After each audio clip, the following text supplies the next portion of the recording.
نوجوانوں،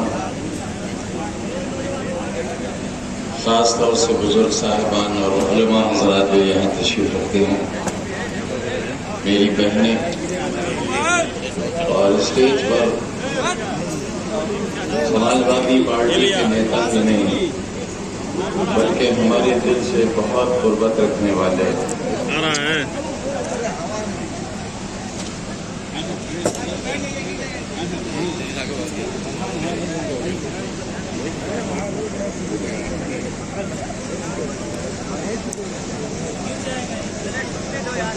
علاقہ مبارک پور کا ہے، ضلع اعظم آپ کے گڑھ میں آج حاضر ہے۔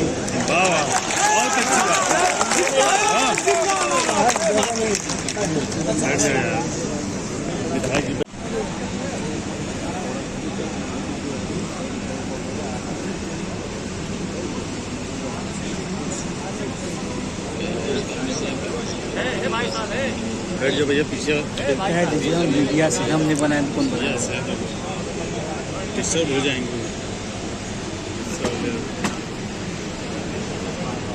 کبھی کسی کو مکمل جہاں نہیں ملتا، کبھی کسی کو مکمل جہاں نہیں ملتا، کبھی زمین تو کبھی آسمان نہیں ملتا۔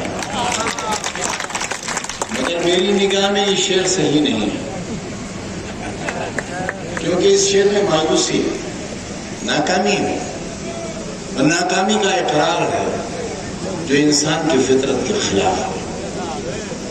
اگر انسان زندہ ہے تو امید کے ساتھ زندہ ہے، اور جس دن امید ختم ہوتی ہے اس دن یا تو شمشان چلا جاتا ہے یا قبرستان چلا جاتا ہے۔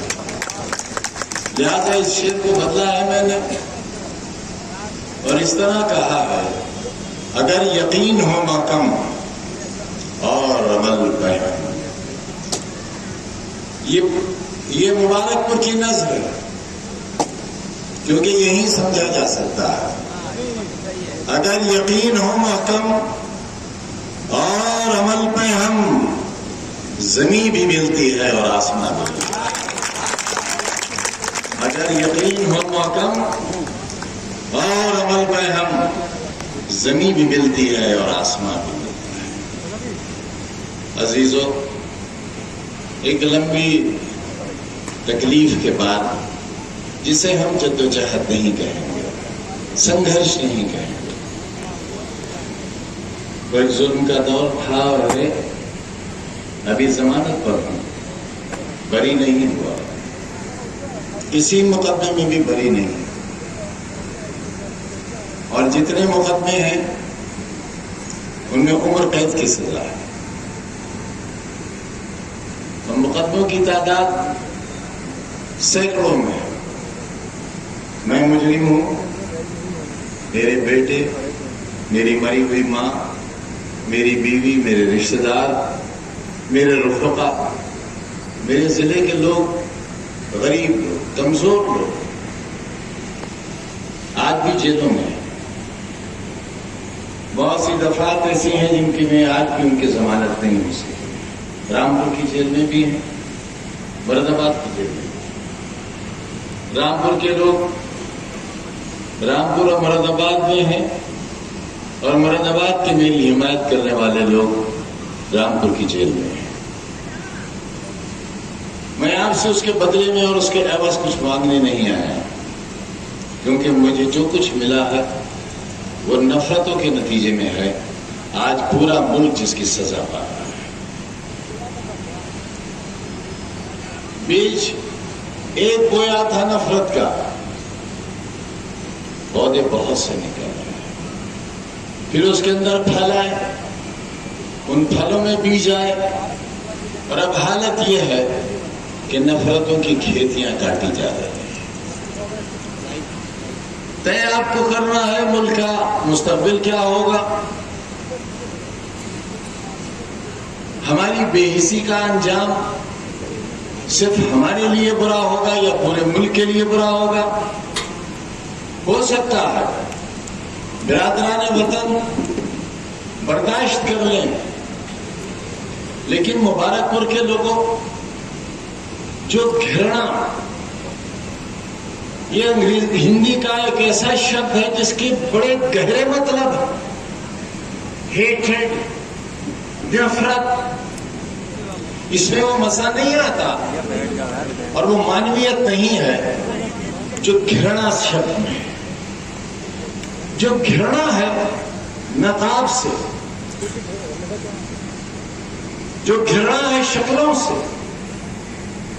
جو گھرنا ہے میناروں سے، وہ کسی فرد کے خلاف نہیں ہے، ایک سوچ کے خلاف، ایک پورے طبقے کے خلاف ہے، ایک آبادی کے خلاف ہے. ہندوستان کی تقریباً 1/5 آبادی کے خلاف ہے.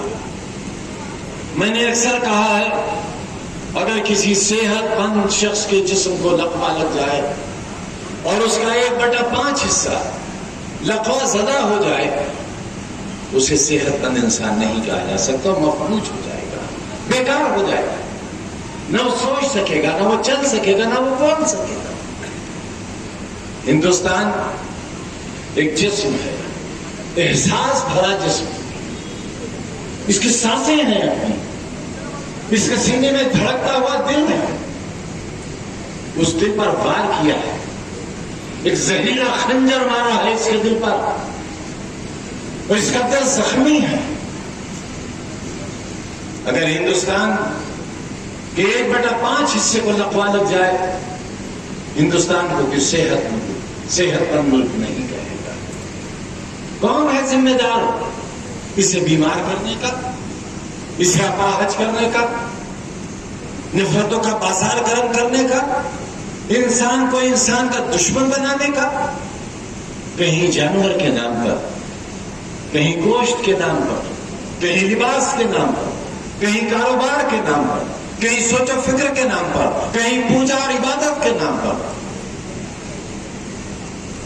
کوئی محبت بھی نہیں کر سکتا. اگر کوئی اپنی مرضی سے کسی سے محبت کرنا چاہے تو محبت نہیں کر سکتا.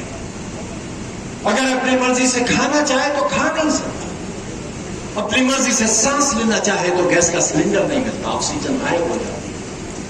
اگر کوئی جینا چاہے تو زندگی تنگ کر دی جاتی. یہ خواب نہیں دیکھا تھا باپو نے، انہوں نے تک ہنستے اور مسکراتے ہوئے ہندوستان کا خواب دیتا تھا، کیونکہ 15,000 سال کی غلامی کے بعد ہمیں یہ دن ملا تھا.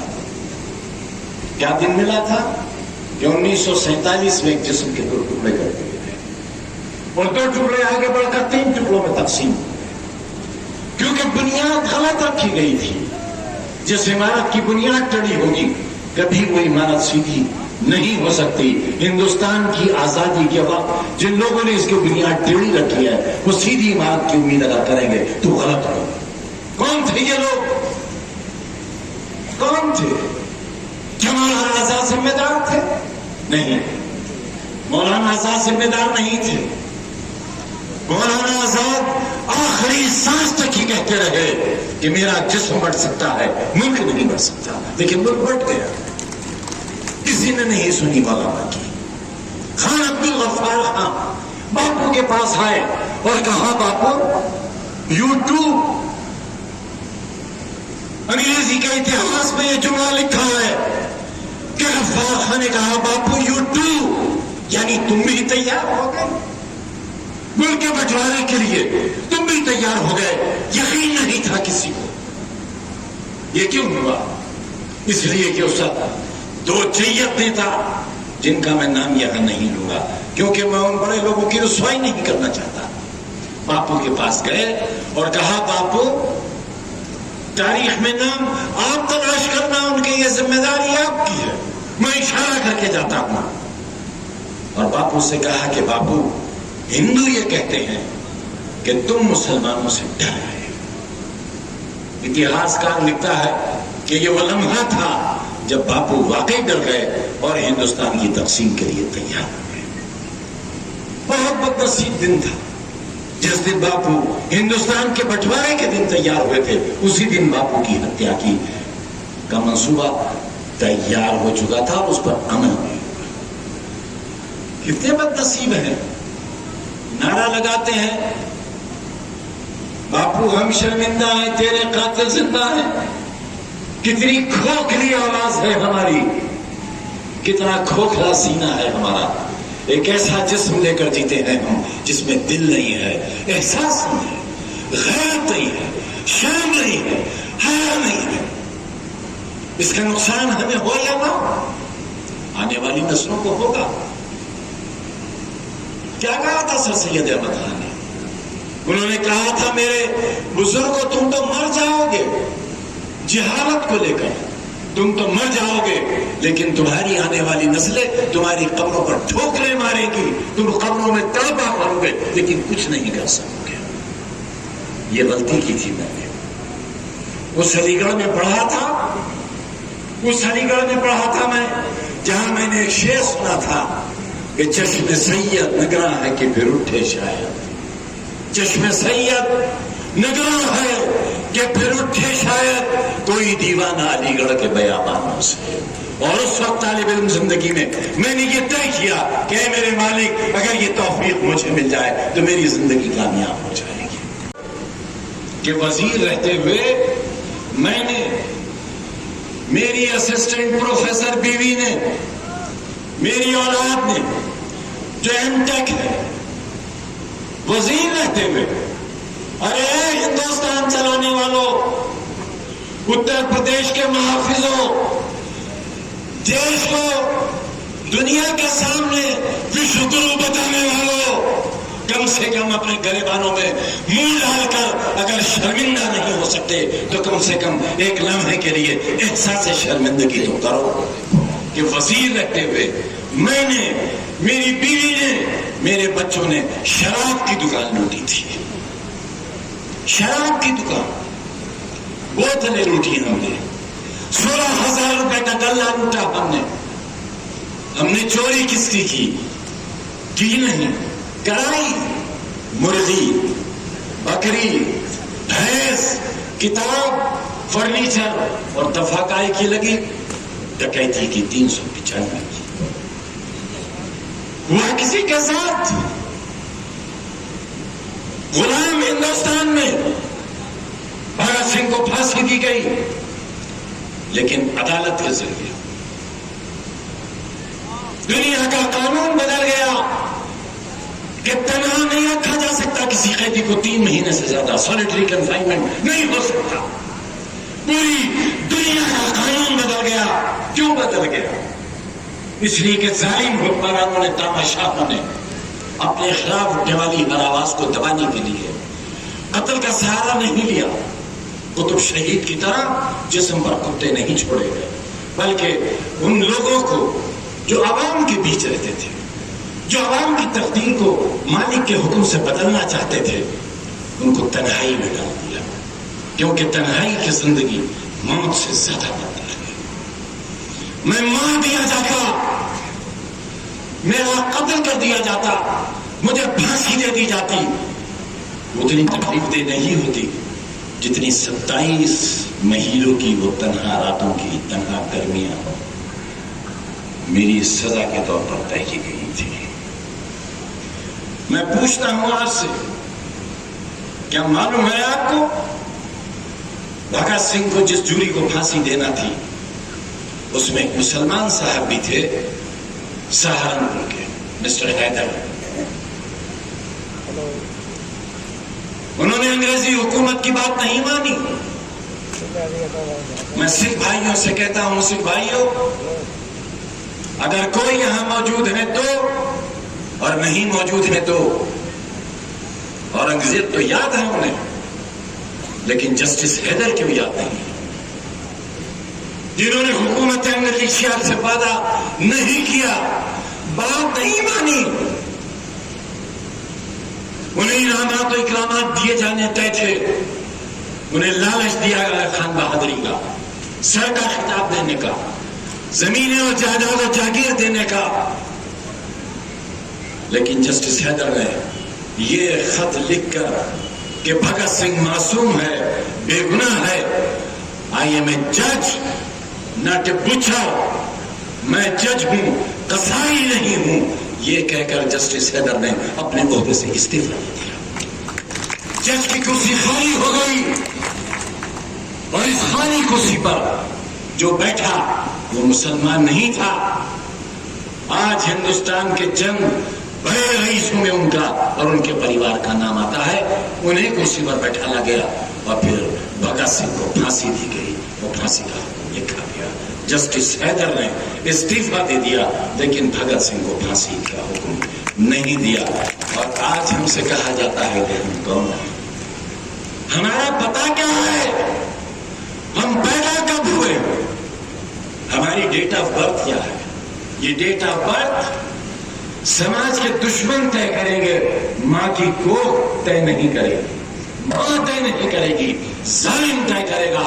اور جب ظالم طے کرے گا تو یاد رکھنا اللہ کا حکم یہ ہے کہ زمین والوں کے ساتھ انصاف کرو, رحم کا معاملہ کرو. اور اگر تم ان کے ساتھ انصاف نہیں کرو گے تو پھر انصاف ہم کریں گے, اور جب ہم انصاف کریں گے تو تم اس کو برداشت نہیں کر سکو گے. مت انتظار کرو اس دن کا. میں ہم وطنوں سے کہتا ہوں کہ نبی کریم صلی اللہ علیہ وسلم کی شان میں ہم نے بابری مسجد تحریک چلائی ہے, کتنی بار مبارک پور حاضری ہوئی ہے, مدرسے میں بھی آیا, بہت عرصے کی بات ہے. یہاں بھی حاضری ہوئی ہے میری 6 دسمبر 1992 کو, جب مسجد کی شہادت ہو گئی تو میں نے اسے استعفا دے دیا تھا. لیکن وعدہ کیا تھا پورے ملک سے, ہم نے اور ہندوستان کے مسلمانوں نے, کہ ہم قانون کو ماننے والے لوگ ہیں. عدالت عظمیٰ جس کے بعد صرف اللہ کی عدالت رہ جاتی ہے, وہ مرنے کے بعد ملے گی.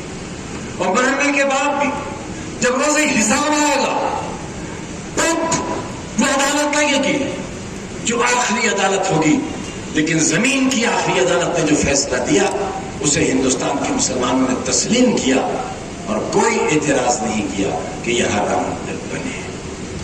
تحریک کے دوران اگر ایک لفظ رام چندر جی کی شان میں, سیتا جی کی شان میں, کرشن جی کی شان میں یا کسی اور دیوی دیوتاؤں کی شان میں گستاخانہ کہا ہو, آپ ثبوت پیش کر دیجئے, اپنی سزا ہم خود طے کریں گے, آپ کو ضرورت نہیں ہوگی. پھر کیا میں یہ پوچھ سکتا ہوں آیت قرآن حکیم کی توہین کیوں ہوتی, پیارے نبی کی شان میں گستاخی کیوں ہوتی ہے؟ ارے بدنسی کو کس کی شان میں گستاخی کر رہے ہیں؟ جسے رحمت للعالمین کہا گیا ہے, جس کے بارے میں مسلمانوں نے نہیں. دی 101 ایک کتاب لکھی گئی ہے جس میں 101 کردار ہیں, اور اس کتاب کو لکھنے والے 2 عیسائی لوگ ہیں. انہوں نے دوسرے نمبر پر آنسٹائن کو مقام دیا ہے, اور تیسرے نمبر پر جسے وہ پوچھتے ہیں عیسیٰ مسیح کو, جسے وہ اللہ کا نعوذ باللہ بیٹا مانتے ہیں, انہیں مقام دیا ہے. لیکن ان عیسائی کتاب لکھنے والوں نے پہلا مقام حضرت محمد صلی اللہ علیہ وسلم. کیوں؟ ثابت کیا ہے کہ زمین پر یہ تنہا شخصیت تھی جس نے جو کہا وہ کیا, اور جو کیا وہی کہا. اس کی شان میں گستاخی کرنے والوں ہم نہیں, ہمارا دین نہیں, بدنصیب تم ہو. اور انشاءاللہ وہ وقت دور نہیں ہوگا جب قرآن اور نبی کی توہین کرنے والوں کو اللہ کی طرف سے سزا ملے گی, دیا جائے گا. مگر فیصلے کے بدلنے سے بے روزگاروں کو روزگار مل جائے گا, یہ کہاں طے ہوا؟ کروڑوں نوجوان جن سے وعدہ کیا تھا دیش کے مکھیا نے آج سے 8 برس پہلے کہ 2 کروڑ نوجوانوں کو ہر سال ملازمت ملے گی, 16 کروڑ نوجوانوں کو اب تک نوکری مل جانا چاہیے تھی, کہاں ہے؟ کیوں ایسا دھوکہ دیا گیا, کیوں جھوٹ بولا گیا؟ اگر بادشاہ جھوٹا ہوگا تو بھی سچا کون ہوگا؟ ہم کیا سکھا رہے ہیں اپنی آنے والی نسلوں کے لیے؟ ہم کیا راستہ چھوڑ کر جا رہے ہیں؟ آج اپنے آپ سے بھی کچھ طے کریں. اور یہ طے کرے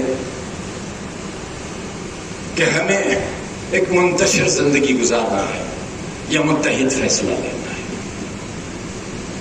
میں نے 27 مہینوں میں اگر کوئی پیغام ملا یا اخبارات میں پڑھا، ٹی وی پر دیکھا، تو لوگوں کو یہ کہتے ہوئے سنا کہ اعظم خان جب باہر نکلیں گے تو کوئی انقلابی فیصلہ کریں گے.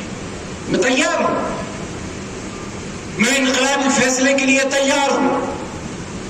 اور میں نے کہا تھا کہ میں جتنے بھی اسکول ہیں ہمارے، بریلی شریف، دیوبند، ندوہ، مبارک پور، یہاں کے بزرگوں سے ملوں گا، ان سے رائے کروں گا. اگر انقلابی فیصلہ ہی ہماری بقا، ہماری بچت کا راستہ ہے تو غور کریں گے اس پر بھی. لیکن اس فیصلے سے پہلے کہ میں آپ کو راہ ہلاکت پر چلنے کی اجازت دے دوں. انقلابی فیصلے کا کیا مطلب ہے؟ کیا مطلب ہے انقلابی فیصلے کا؟ میں آپ کو آپ میں جھوٹ دوں اور تقسیم کر دوں آپ کو اور بٹوارا کر دوں آپ کو، میں بھی حیدرآبادی بن جاؤں، میں اپنے پر ہزار ظلم سہلوں، اپنے خاندان پر، اپنے لوگوں پر ہزار ظلم سہلوں، لیکن یہ نہیں چاہوں گا کہ اس ظلم کی ایک آج بھی مبارک ہو یا اعظم گڑھ کے کسی نوجوان پر.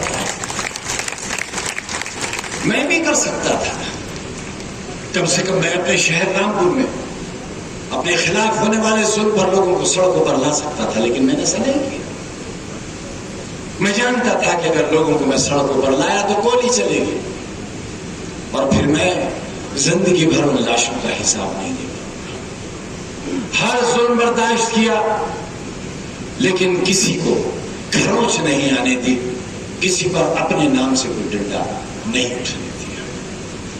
آپ بھی ایک رائے، ایک مشورہ لے کر آپ کے پاس آیا ہوں، ایک درخواست لے کر آیا. مجھے یہ بتاؤ، کیا میرے اوپر کوئی الزام زمین فروشی کا ہے؟ بتاؤ اس مجمع سے.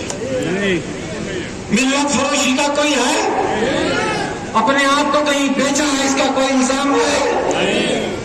میں نے اپنے لیے تو کچھ بھی نہیں مانگا، سونے اور چاندی کے کنگن نہیں مانگے.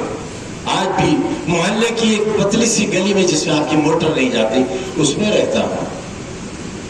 وہی میرا کل بھی گھر تھا، وہی گھر میرا آج بھی ہے. لیکن میں نے تمہارے لیے ایک روشن مستقبل کا خواب دیکھا تھا. اس پر بلڈوزر چلائے گئے، اس کی دیواروں کو توڑا گیا، اس کی عمارتوں کو سیل کر دیا گیا، آدھی یونس پر کانٹوں کے تار لگا دیے گئے. ایک ایک پیسہ جو میں بھیک مانگ کر لے کر گیا تھا، اس پر ای ڈی کی جانچ بٹھا دی گئی. میں 5 مہینے بھیانک مریض کے طور پر میدان کا اسپتال میں کرونا کا مریض جو زندگی اور موت کی لڑائی لڑ رہا تھا، اس وقت بھی آپ نے دیکھا ہوگا میری زندہ لاش کی تصویر میں میرے کرتے میں قلم اس وقت بھی لگا ہوا تھا. میں بے ہوش تھا، مگر یہ ہوش تھا کہ یہی قلم میری موت ہے اور یہی قلم میری زندگی ہے. جانتے ہو سب کیا ہوا تھا؟ ایک چھوٹا سا کمرہ تھا وہاں میں، 5 مہینے اس کمرے میں رہا اور دروازے سے قدم باہر رکھنے کی اجازت نہیں تھی. 5 پولیس کے لوگ اور ایک دروغہ 24 گھنٹے وہاں بیٹھے تھے. پوچھنا اپنے آپ سے، اپنے گھر جا کر آئینے کے سامنے کھڑے ہو کر خود سے سوال کرنا کہ 5 مہینے اگر تم کو کسی کمرے میں بند کر دیا جائے، یا تو تم دیواروں سے سر مار کر خودکشی کر لو گے یا پاگل ہو جاؤ گے. نہ میں پاگل ہوا، نہ میں نے خودکشی کی، میں زندہ تمہارے سامنے کھڑا ہوں. بہت حکومت برداشت، جسم کمزور ہو گیا، بیمار ہو گیا، کیونکہ سڑی ہوئی روٹی سے دال کا پانی بہت دن.